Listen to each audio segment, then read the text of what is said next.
Hello, I'm going to show you now how to use categories to tag contacts so that you can, shall we say, organize your people in your list a little bit better. So let's say these contacts in front of you are all to do with training, and I want to kind of categorize them as to the type of training they can deliver. Now, I could put something in the name of the person, but that can be a bit messy because when we then come to send an email, sometimes that name can actually show up in the email, which you don't want. So categories can be very, very good.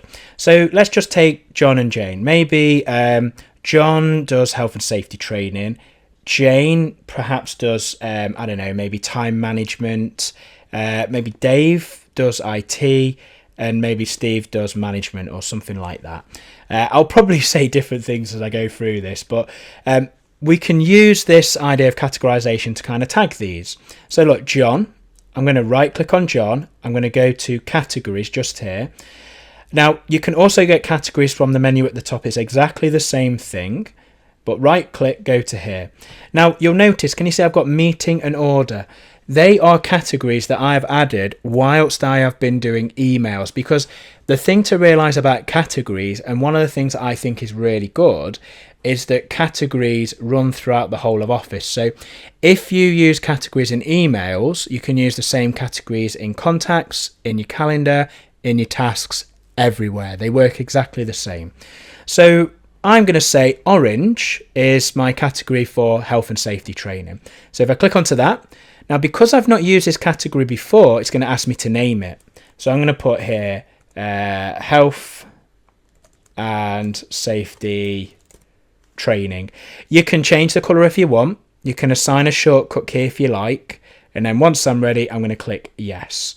Now, what you'll notice is if I now double click into the record, can you see it says along the top, health and safety training, nice big tag.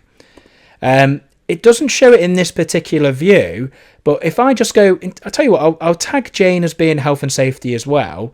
Let's just go health and safety training. The thing that we do get, which is really, really good, if I now click into the contacts, go to categorized, select health and safety training, after a moment or so, can you see Jane and John Smith appear because they have been tagged as being health and safety training? Now, if we go back to our list, let's say that Jane also does, she also does some time management training. So I'm going to right click there, categorize. So I'm going to pick the purple category.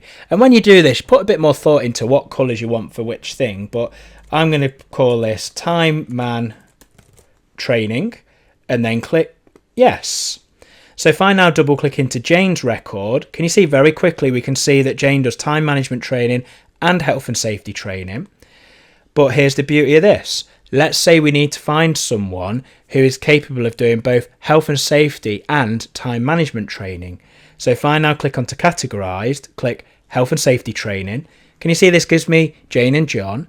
If I now pop down categorized and go for time management training, just there, the purple, after a moment or so, can you see only Jane comes up? Because only Jane has both health and safety and time management experience. Now, again, we're doing this with contacts, but the same principle applies to emails, same principle applies to tasks, same principle applies to your calendar items, and it's up to you how you use these categories. I've just used training skills as one example. But that is how you can use categories to, shall we say, tag contacts and be able to search for them within Outlook.